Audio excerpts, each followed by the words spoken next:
La presentamos, ella es Romina Rocha, es comunicadora, es analista política y es escritora también. Y bueno, una compañera muy querida que ya hemos entrevistado, con quien siempre intercambiamos ideas y pensamientos. Muy buenos días, Romina, ¿cómo estás? Muchas gracias por estar acá. Bueno, buen día, muchas gracias a ustedes por la invitación y bueno, siempre es un gusto poder justamente, como decías, ¿no? Compartir ideas y pensar juntos. Así que gracias.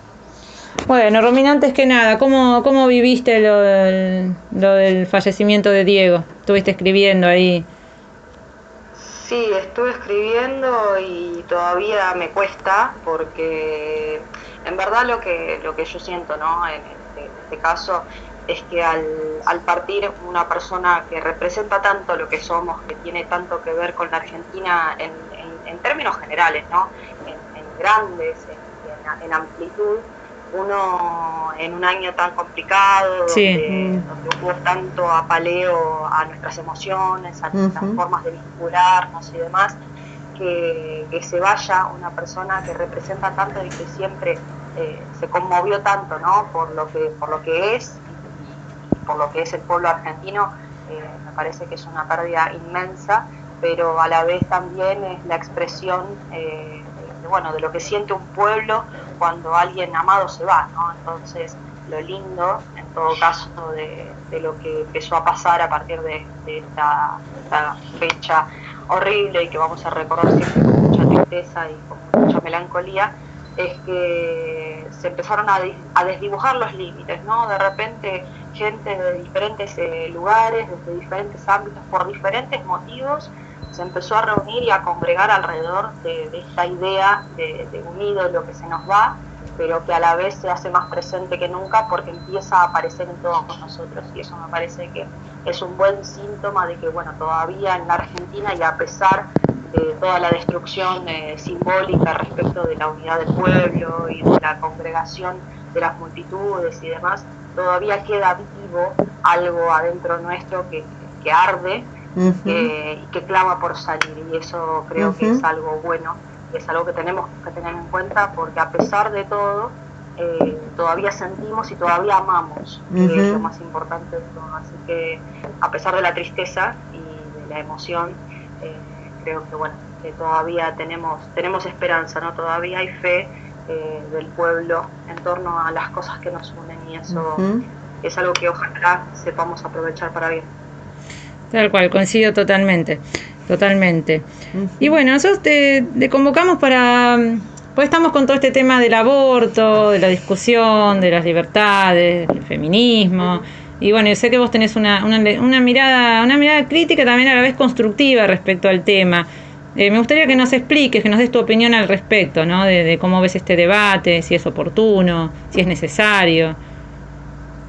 Bueno, oportuno no es, básicamente porque el planteo desde un principio, cuando incluso antes de la discusión estrictamente sobre el aborto, que no es nueva, tenemos que recordar que la demanda de los sectores feministas de todo tipo respecto de la legalización del aborto o de la despenalización del aborto son dos posturas, ¿no? La legalización es una cosa y la despenalización es otra, pero ambos sectores hace muchos años, desde los 90 sobre todo, para hasta acá, pero con distintas expresiones a partir de los 60s y los 70s en Argentina y en toda Latinoamérica, se han expresado en favor de la despenalización o la legalización del aborto. O sea, no es una discusión nueva, no tenemos que caer en la lógica de estos nuevos feminismos que se quieren arrogar una lucha como si fuera propia, como si no fuera por ellas, entonces las mujeres estaríamos todas muertas o desamparadas.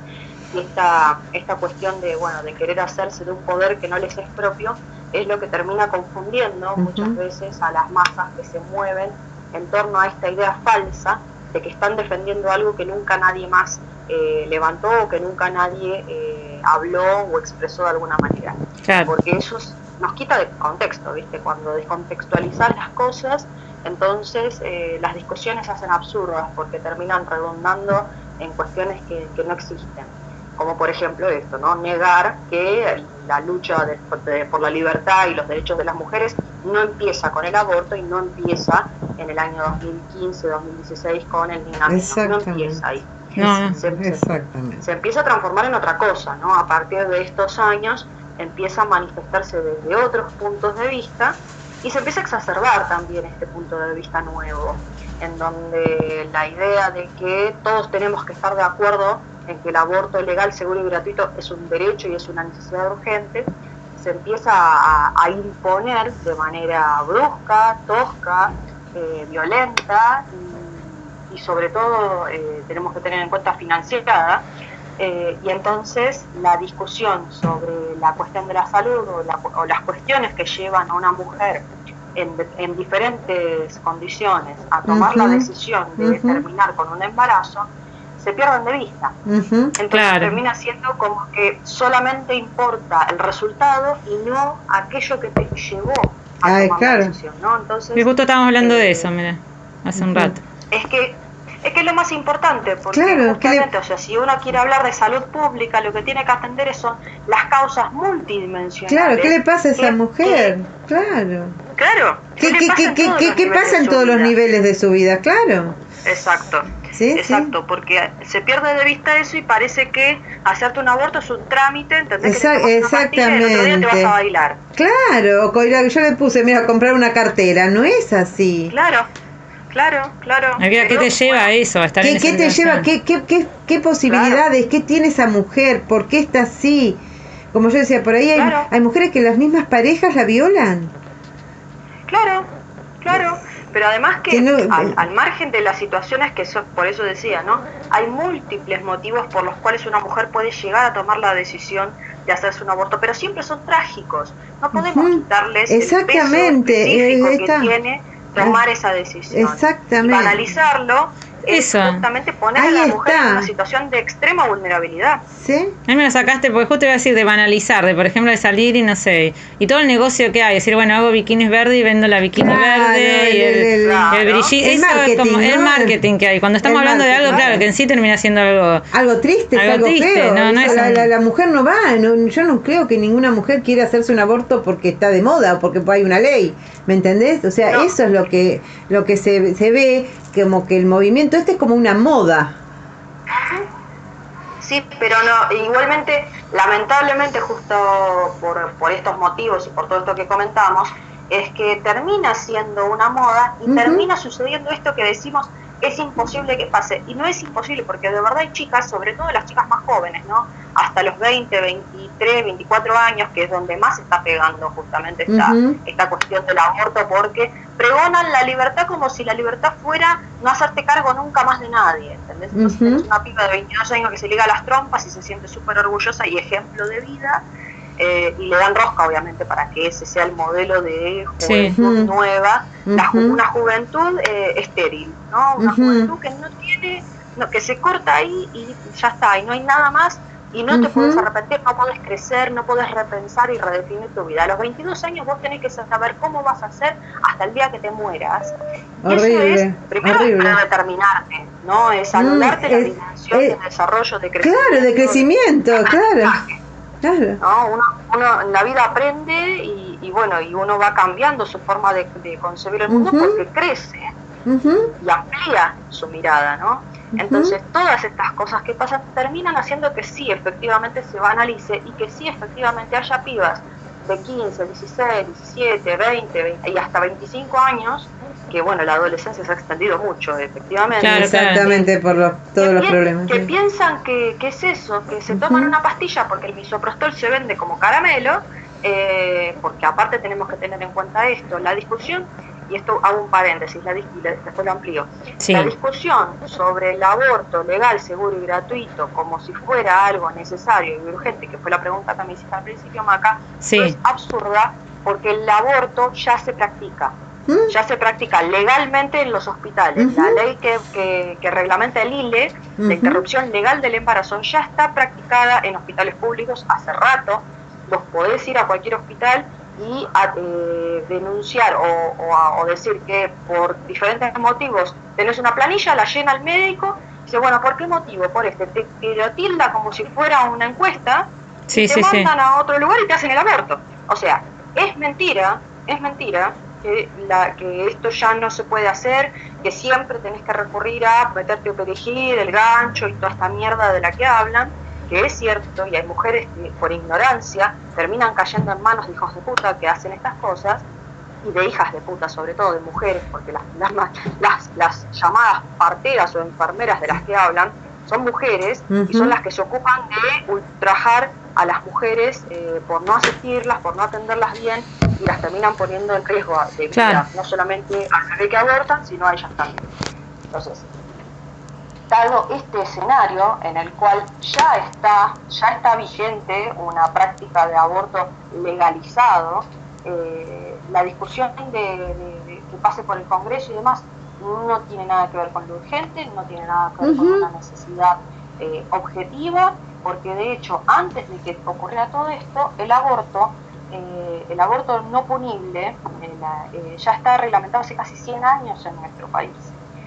Claro, 1921, sí. Lo que se necesita en este contexto no es la legalización del aborto, y esto es mi punto de vista y lo fundamento justamente con todo esto que decíamos. Lo que se necesita es la despenalización del aborto, no por las mujeres, y no por las mujeres, porque es mentira que las mujeres caen presas, porque no hay un solo preso, claro, sí, de una mujer que haya terminado detenida por practicarse un aborto. No existe eso, nunca sucedió y no va a suceder.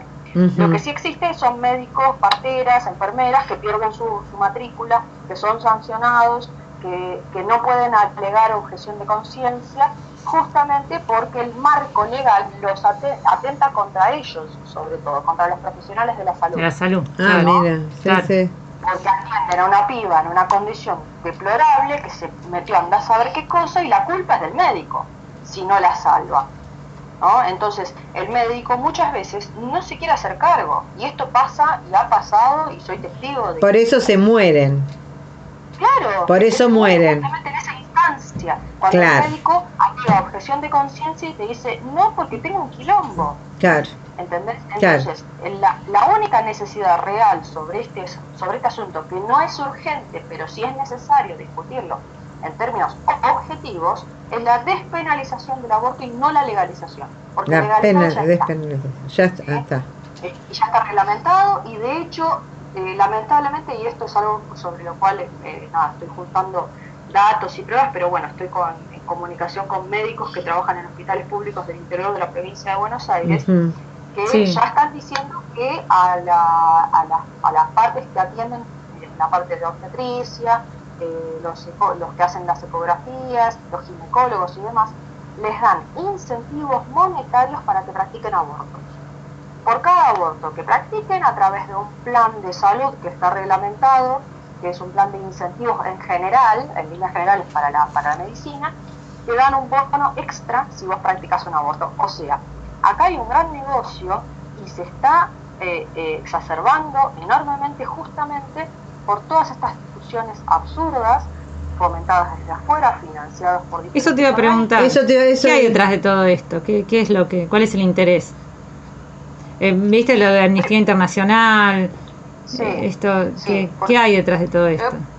¿Qué crees vos? Mira, son muchas agencias, y acá en este sentido soy muy contundente. No es una creencia, no caigamos en la lógica de pensar que porque nosotros reafirmamos cosas que muchos nos discuten y que muchas veces nos agreden justamente por afirmar estas cosas, estamos hablando de cosas que creemos. No son cosas que creemos, la evidencia está a la vista de cualquiera que lo quiera ver. O sea, vos te pones a buscar quién financia, por ejemplo, la Fundación Western, que fue una de las principales que durante la disertación de los otros años respecto del aborto se presentó el propio Khan, que ahora está con la vacuna china y demás. Tremendo hijo de puta, pero bueno, es un capítulo aparte, lo podemos hablar en otro día sobre laboratorios y demás, pero hay todo un negocio detrás de esto, porque obviamente el material, y acá hay que ser objetivos también en términos prácticos, ¿no? La medicina ha practicado durante toda su existencia diferentes métodos para rejuvenecer las células, para tratamientos de diferentes tipos de enfermedades y demás. Y dentro de esos tratamientos, obviamente cuando empezó a institucionalizarse el tema del aborto en todo el mundo, y esto no es nuevo, empezó a pasar hace mucho tiempo, se empezó a estudiar el material fetal, ¿no? Cuando el feto estaba abortado, se empezaron a hacer estudios sobre el material al que antes no tenían acceso, porque obviamente al bebé tenés acceso cuando nace, claro.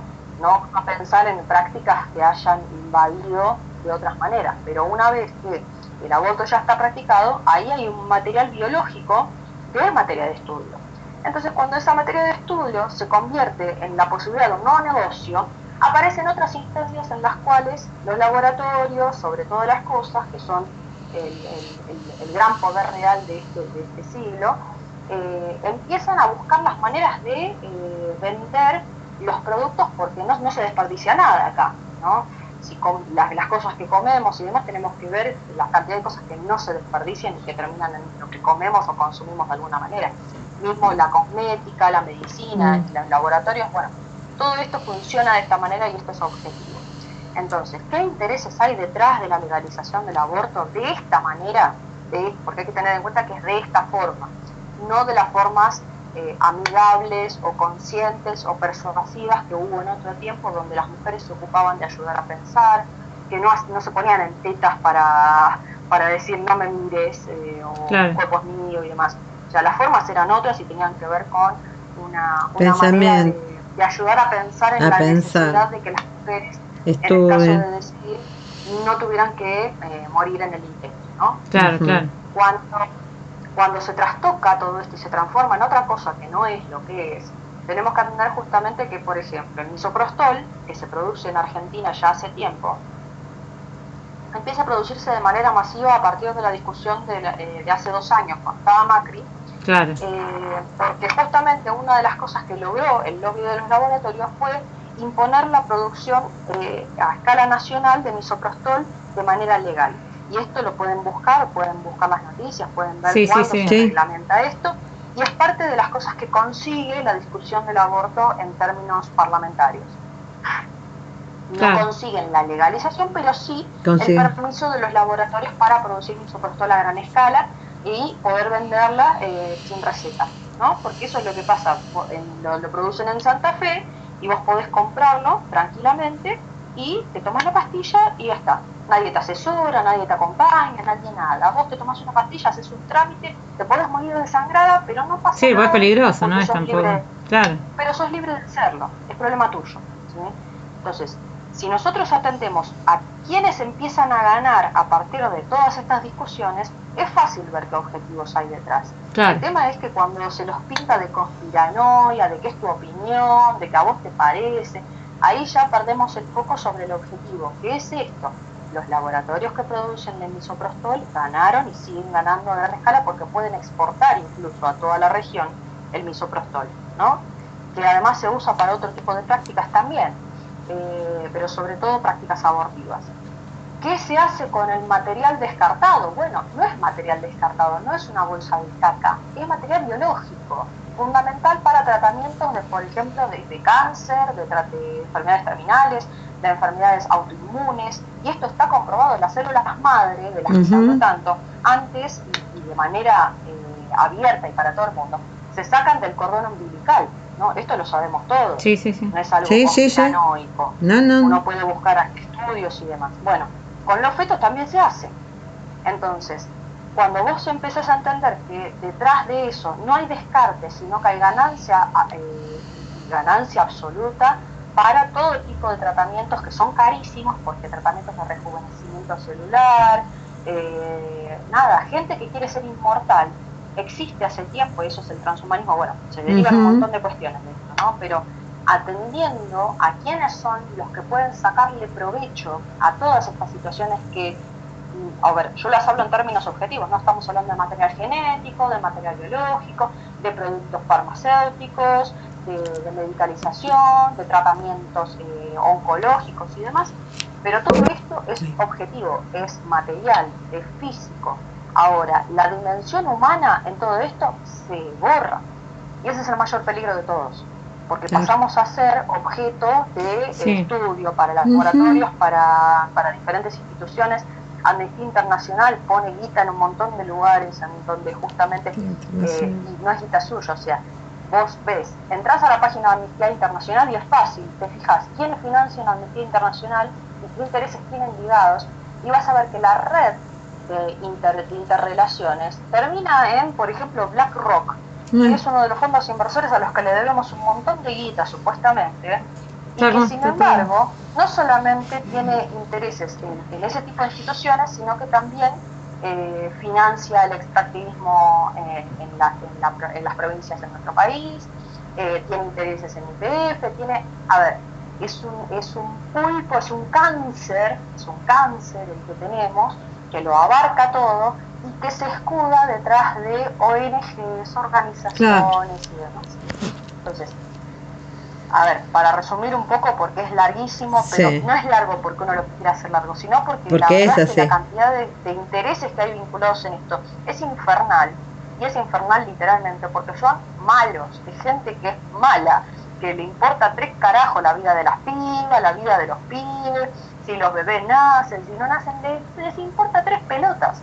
Lo que quieren es sacar provecho de la situación de vulnerabilidad de una mujer que, dado distintos aspectos que te pueden llegar a llevar a tomar esa decisión, tiene que asumir la tragedia de cargar con la muerte de otro ser vivo.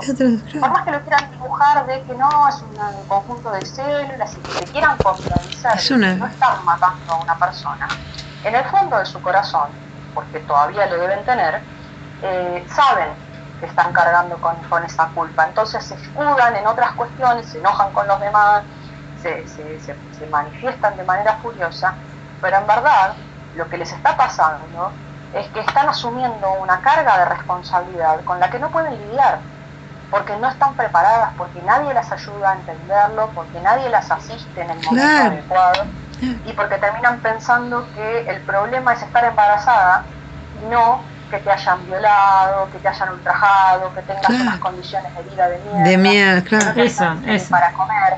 Claro, eso es lo terrible. Debemos atender el síntoma y que sigamos todos enfermos de lo mismo.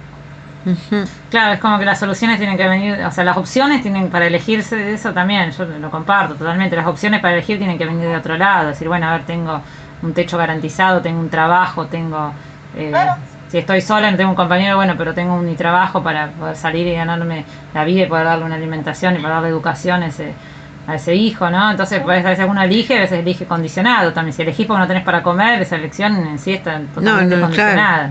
Claro. ¿Qué libertad no es una elección? No tenés libertad. El no poder comer no sos libre. Pero me parece interesante tu mirada, que bueno, que es objetiva, obviamente, no es solamente, como bien decís, no es algo que te parece, sino que es algo que está basado en lo objetivo. Y está bueno también poner el debate en esos lugares, porque si no es como estamos a favor o en contra, estoy verde celeste, y me parece que en eso estamos. Un River y un Boca, ¿viste eso? Boca, claro, analizando una situación que realmente es mucho más compleja de lo que se nos presenta, ¿no? Claro. Ese es el objetivo, ¿no? Que terminemos de discutir las formas y no el fondo de las cosas. Claro. Porque si atendiéramos el fondo de las cosas, nos daríamos cuenta de que nos están cagando por todos lados. Claro. Y los pañuelos. Que nos están cagando, nos pondríamos de acuerdo. ¿Y los pañuelos celeste qué juegan acá en esto? A ver. Porque. Por un lado, es una reacción, ¿no? Uno cuando no tiene la forma de expresar algo por su propia cuenta termina reaccionando. Entonces el pañuelo celeste es una expresión reaccionaria al pañuelo verde, que termina siendo absolutamente limitada y condicionada también por el dolor que les genera, porque realmente gente que siente ultrajada la vida en términos generales, ¿no?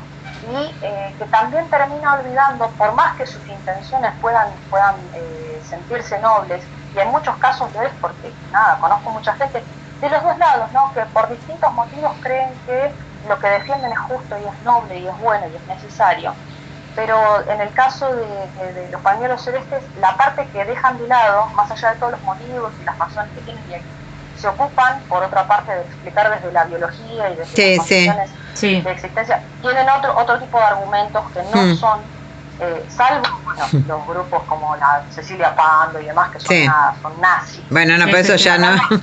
Sacando a los nazis.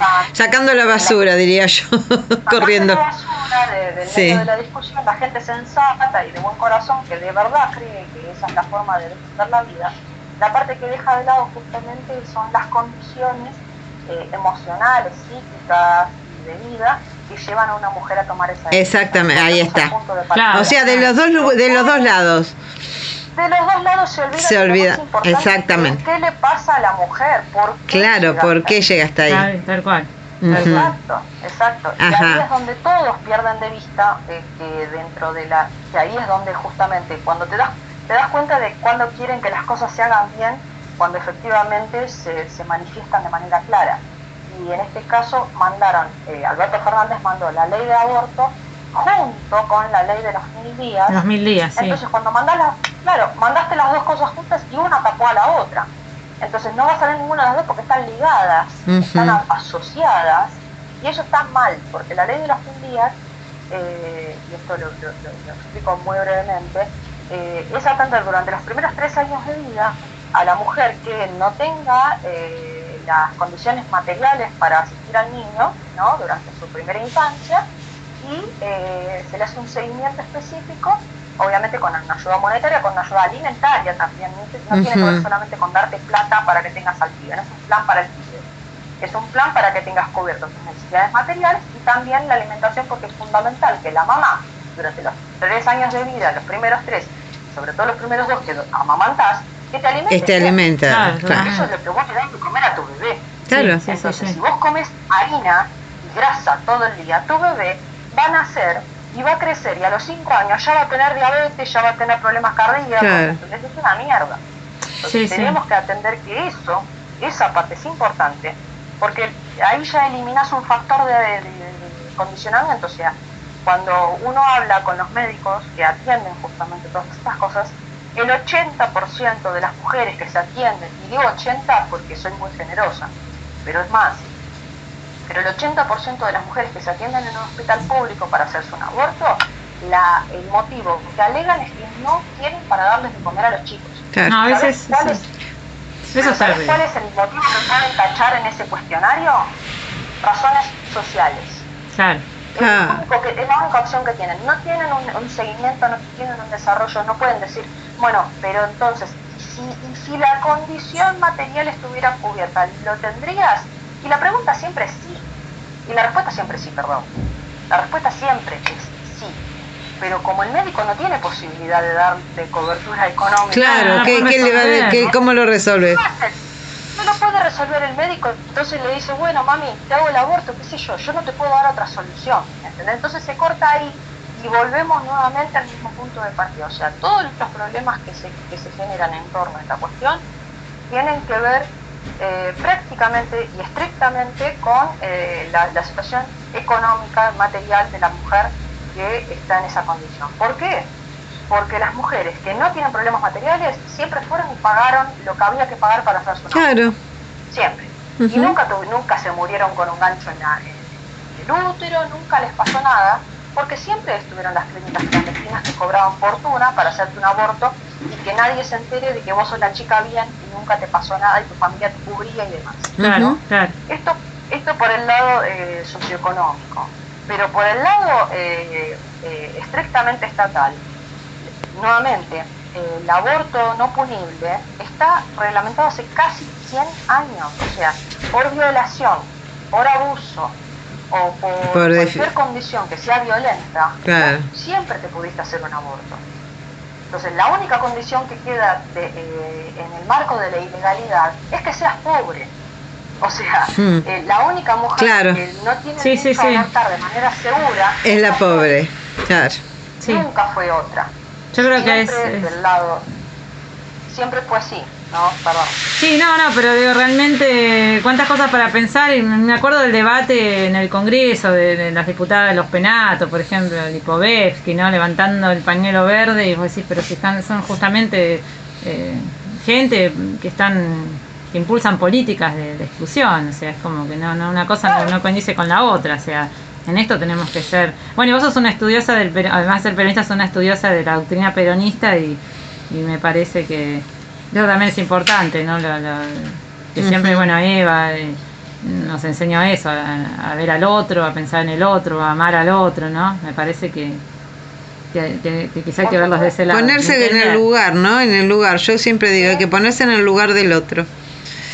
Sí, claro. Sí. Pero ahí es donde nuevamente, volviendo a cuáles son las expresiones radicalizadas sobre esto, cuando los celestes se quieren arrogar que Evita estaba en contra de las aborteras y en contra de las feministas, Evita hablaba de otro tiempo en el cual las cosas eran distintas, y lo que quería construir Eva con Juan Domingo Perón era una comunidad sana que pudiera decidir tener hijos, claro, que quisiera, que deseara tener hijos. Claro. Entonces, ¿cómo vas a hacer si vos lo que querés es fomentar el deseo de construir una familia, atentar en contra de eso y decirte que si no lo querés tener te lo sacas y ya está? No, ella se tenía que parar muy firme en esa posición, pero no porque negara la existencia de un aborto. Obviamente, y por eso digo que nuevamente el aborto no punible está reglamentado hace casi 100 años.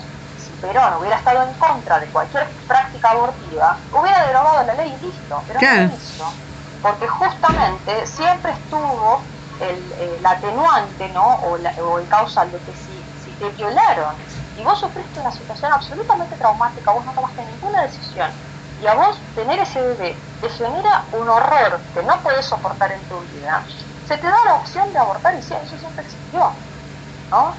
O incluso si no fuera así, si fuera porque el aborto no punible también está reglamentado para si tenés problemas, si el bebé, por ejemplo, nace con...